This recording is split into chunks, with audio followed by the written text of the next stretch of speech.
So it's harder than you think, guys. All right, settle down. All right, guys, welcome back to another video. Before we jump in today, I want to briefly explain what I've been doing lately to try and get back into things. So as you guys know, the whole premise of the series is I took a long break from chess and then was getting back into it.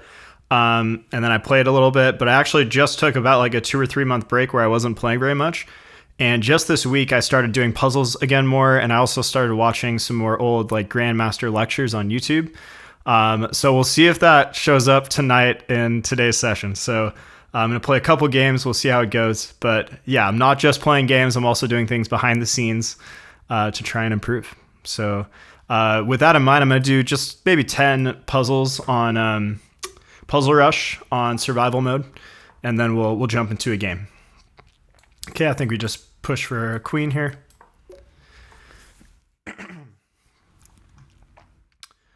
Just promote, and then they sack, and then you promote. Maybe we'll go up to 15. We'll see how it's feeling. Just back rank here.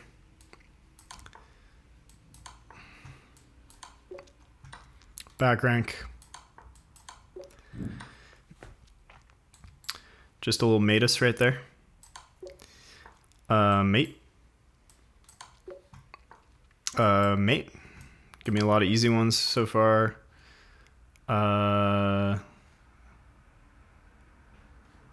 Okay, check here, here, and then mate.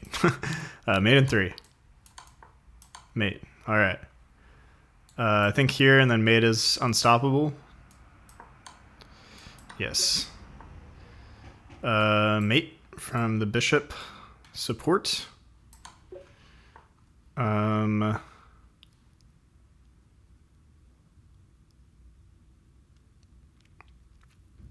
Okay, we have a bishop check, which would be mate, and then the queen blocks, and then you guys see the best move there? Not bishop takes, it's queen takes, checkmate.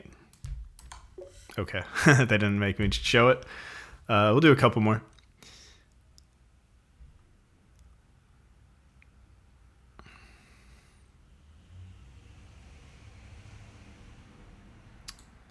Is this mate? I guess not. It blocks the bishop, so then they can go here.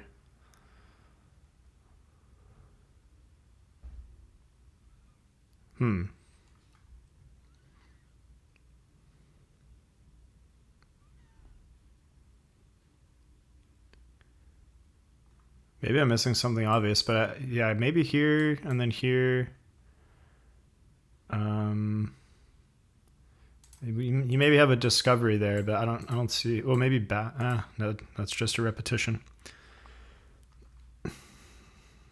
So if you double check from that position, so check here, double check. They have 2 options there. They can go here or here, and then you're going to get another double check or another discover check from the queen. I guess then if I block, can I block this square? No. All right, well, let's just do the, okay, they don't even make you show it. Come on, that was a hard one. All right, guys, I set this up on an analysis board to check it out, look at the answer. So after knight c2, king comes to d1, and it's kind of hard to find the mate here. So it's mate in 2. You can pause if you want to find it. It's kind of tough. There's actually 2 ways to do it. The first way is queen takes bishop. For some reason, I just didn't see that this bishop was hanging. You know, it seems like, okay, the knights are defending each other. It's just kind of unusual that it's so underdeveloped here. But yeah, so you go check, king comes to d2, and then you go queen e1, checkmate. The knight defends the queen, the bishop defends the knight holds this square. That is a checkmate. That's the first one. The second one from this position is knight back to b4 check. The king comes back to its original square, and then the knight delivers the savage checkmate. So it was just a matter of basically repositioning the knight. You know, the queen was on a good square. It was controlling so many, the queen and the bishop were both controlling so many squares in this position. That's usually an indication you want to keep them there. So you just had to do this little reroute. This was way harder than I think this was number 11 on the Puzzle Rush list. It's way harder than that, but the reason it was fairly low rated is because this first move is it's fairly guessable. Like I said, like the queen and the bishop are covering so many squares. It's a pretty natural check to look for. So that's it. Back to the video. Oh, oops. Okay, I'm in check. I think I need to run somewhere where I can avoid the checks. So maybe like here. Oh, okay, I missed one.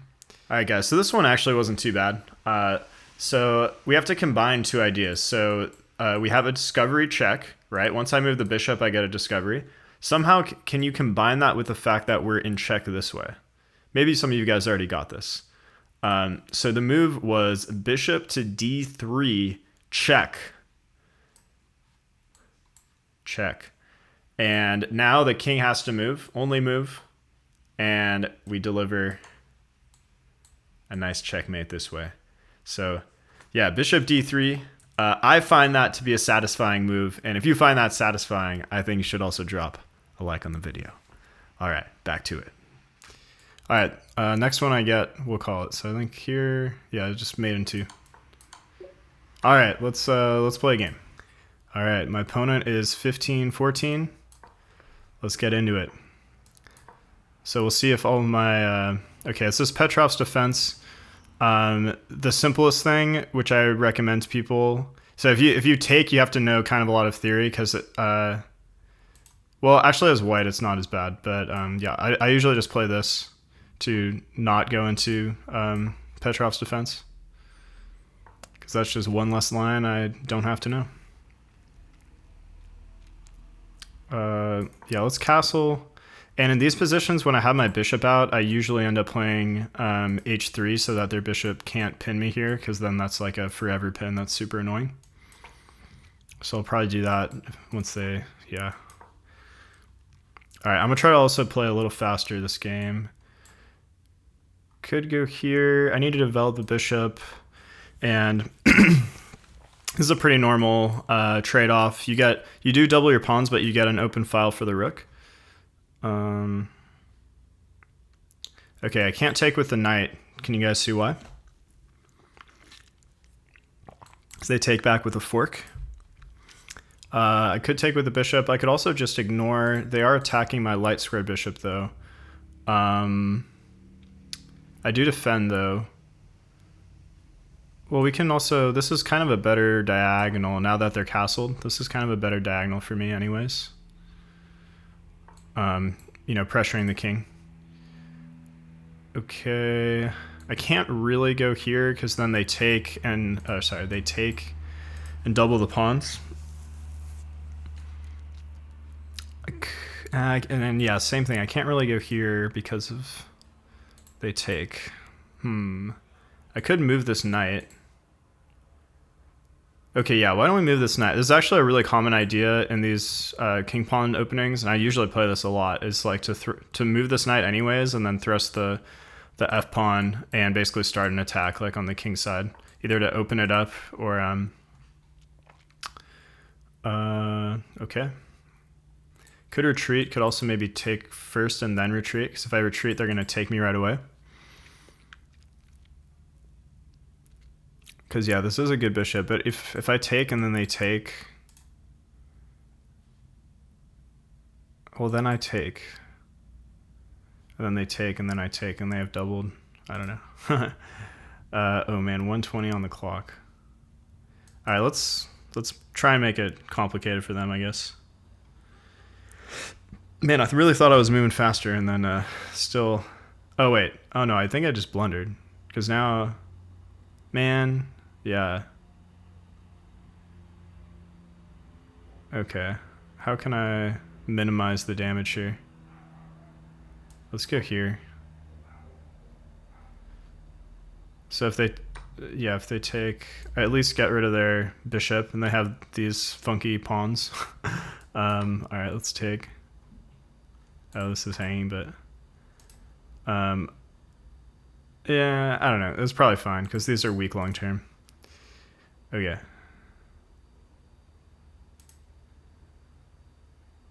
Let's go here. I want to just have a little pressure on this.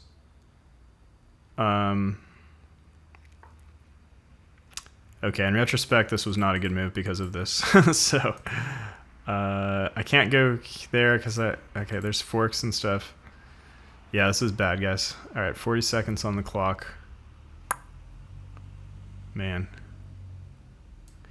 That's also bad because then they put the rook and they have x-rays. Ugh. This is really gross. I'm gonna go here temporarily and then try to chase this knight away and like clean some things up and then maybe bring the queen like back over here. But this is not good. So, God.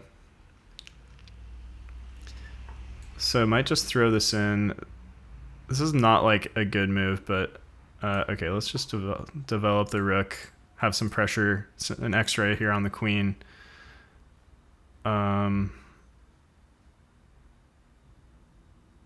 could go like knight, and then try to just trade this off. I could also kick this, but this is bad long term because this diagonal is open and my king is weaker. However, black doesn't have a dark squared bishop, so who knows?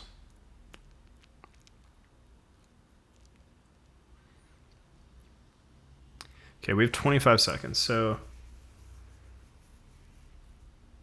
I guess next move I go knight out if they do something normal.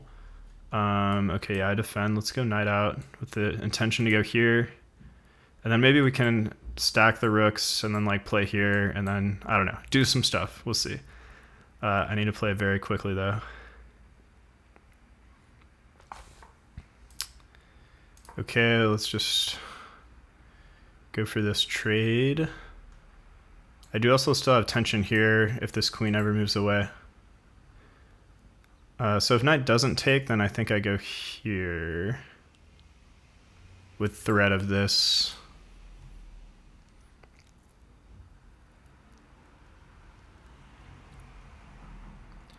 Could also bring the queen. Nah, I can't really do that because. Okay, takes. Let's go here. Okay, 20 seconds. It's rattling at me. So the bishop is pinned. I need to watch out because this is undefended. Ooh, that's a good move. Okay, actually, okay, let's go here. They can't actually take this because my queen defends. They might not see that though. It's kind of an unusual position. Oh, they can take there though, yeah. All right, let's just go to the 7th rank. Rooks belong on the 7th rank. That's a common chess saying. Still can't take because the queen defends. Okay, I can take here now though.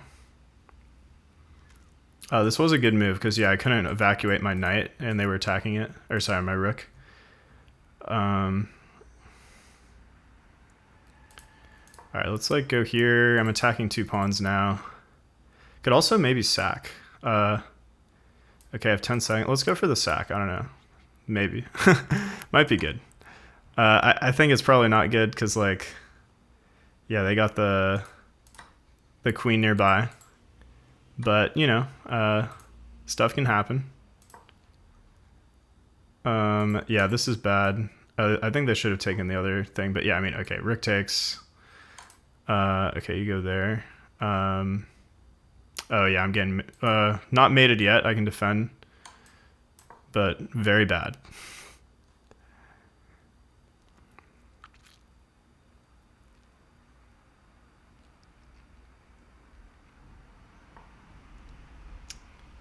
Okay, yeah, they're gonna bring the rook down. I can't really defend that. Yeah, there's no way to defend this move. Sorry. There. I was trying to figure. I need to just somehow bring the other rook in. But yeah, there's just no way. All right, let's take a quick look at that game. I'm actually not really sure what went awry here, but we'll see.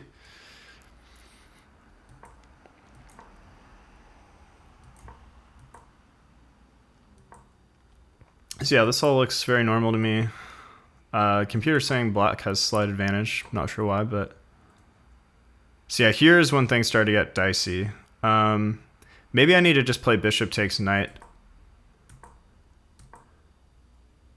Okay, computer hates my move here because they say d5, so they're saying this. Now, why that? I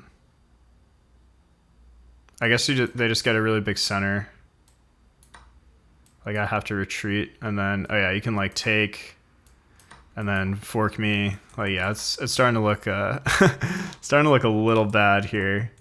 So they said bishop takes d4. Okay, yeah. They said yeah, I should have taken here. Which makes sense. And then after, let's say pawn takes, like I can reroute this knight over here and still go do stuff. I still have my good bishop. Yeah, this makes sense to me. And yeah, okay, here, this was my blunder. So yeah, I miscalculated. And sometimes you just need to, like, I didn't solve the problem, right? Like they presented a problem, my bishop is hanging.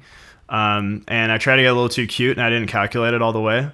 And I forgot that when they take this way, my knight was going to be under attack as well. So now I'm in a position where I have two pieces hanging, and I'm going to lose one. So, and I also don't think I should have taken here.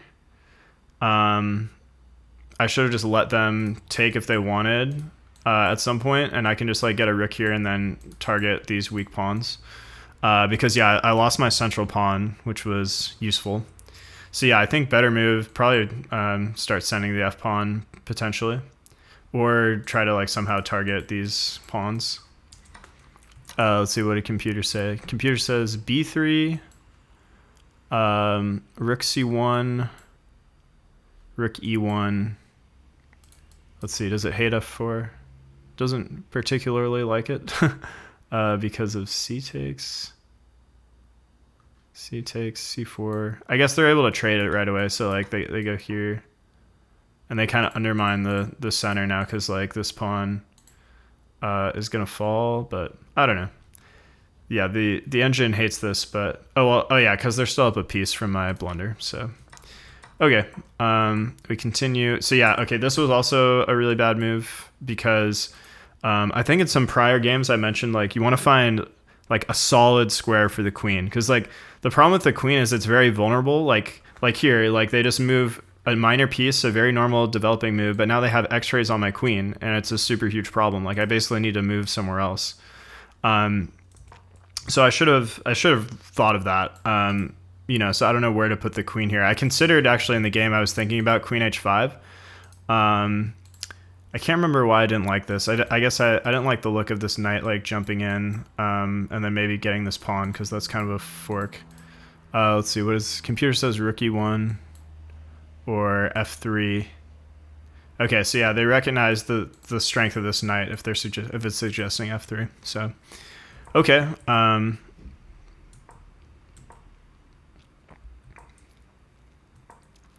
Yeah, everything else here seems okay. Yeah, I mean, maybe I needed to still kick the knight here. Maybe it's just too strong. So kick the knight, and then maybe I can get this knight back in the game via g4. All right, guys. So I actually missed a few nice moves here. So I kind of just auto-moved this knight move because I really wanted to trade this guy off. But why don't you pause? Go ahead and see. There's three good moves in this position. Two are even stronger than the other one. So in order of weakest to strongest, the weakest but still strong move is rook fe1 is very solid here because we're pinning the rook to the queen, so black has to kind of deal with this. Maybe they need to move the queen first to kind of untangle themselves. So that's very solid. Even better than that is rook can actually take this pawn, and so can the knight. Let's look at, I think knight takes is even better, and the computer agrees. And you can take because of this pin, right? So pawn can't take, otherwise we win the queen. But notice when we take with the knight, we're hitting the bishop, which is undefended, and we're hitting this pawn, which is undefended. So like, what does black do here? I mean, maybe they need to like retreat this bishop all the way back here. And you know, maybe soon we're going to bring this rook here. All of a sudden, it seems like maybe the tide is turning and maybe white's the one now with some initiative. So this would have been a really huge momentum swing if I had seen this in the game. But at the same time, it's a little hard to see. This is kind of unusual to have like a queen on a3. So yeah, I don't know. Something about this position, I find this a very hard move to see. If you saw this, let me know down in the comments. Hats off to you. But yeah, just a nice wrinkle, and back to the analysis. Oh, well, no, I forgot. Yeah, my plan to trade it is pretty good. So that was all fine. Yeah, I mean, I think this pawn's just going to fall. I can't really go here because then my queen is just like totally out of the action. Whereas like right now I can jump back in the game over here because like this side of the board is kind of where the action's happening. So yeah, my rook is hanging here. They're sort of threatening the to take here. This is a very common tactic to like put the queen on the g file and then take the h pawn. However, you can't actually do that here because the bishop takes, queen takes. But yeah, so I need to do something about my rook that's hanging. So I doubled up, and yeah, they take there. So would I have been better off? I could have also doubled up on the d file. Given that they're going to take here, maybe that's better. Because they take, I can like maybe push and then try to break things open and then do stuff. Because like now that they took a pawn with tempo, so now I have to move again. They retreated, which was a good move. Oh, I could have also maybe, this could have been interesting too, attacking the rook. Attacking the queen. I'm really mixing up the names. I used to always like laugh when like a commentator or someone giving like a chess lesson would like call a knight like a rook or something, and I was like, how do you call it the wrong thing? And then here I am like doing it a ton. So it's harder than you think, guys. All right, settle down. Okay. Yeah, I think this was a good move, just infiltrating, causing problems. I mean, hey guys, we're down a piece here, we're down 3 points, but like, you know, we're making it complicated. I only had 15 seconds on the clock. I feel like I have to go for this sacrifice because I mean it's objectively not good, but like what else do I have in this position? I guess I could have gone maybe rook e5 because then hitting the queen and then winning this pawn. Yeah, rook e5 looks pretty good. That was probably the best. Although then like, you know, queen infiltrates, I go here. Maybe rook comes in and then takes everything, and I don't know. It's still tough, but yeah, I mean, I feel like opening up the king here made some sense. It's just unfortunate that like the queen is just so nearby and defending that it's unlikely I'll be able to do anything. But I mean, I think I'm doing the right things here for the most part, given the circumstances. Oh, geez, did I actually do that? That's just a straight up blunder. You can just take. Wow. Wow, they didn't see it. Nice. All right. Oh man. And yeah, I think I blundered my queen at least once in the series so far. So I guess I sort of blundered it twice here at least, but they didn't do it, so I don't know if it counts all the way. But and yeah, then here like this is just unstoppable, and they're gonna pin my queen, and you know, there's just no way to get like a stalemate or anything from there. I mean, like I can sack, but all right, that's it for that game. If you enjoyed that, drop a like on the video. Really helps the algorithm, guys. And let's jump into another game.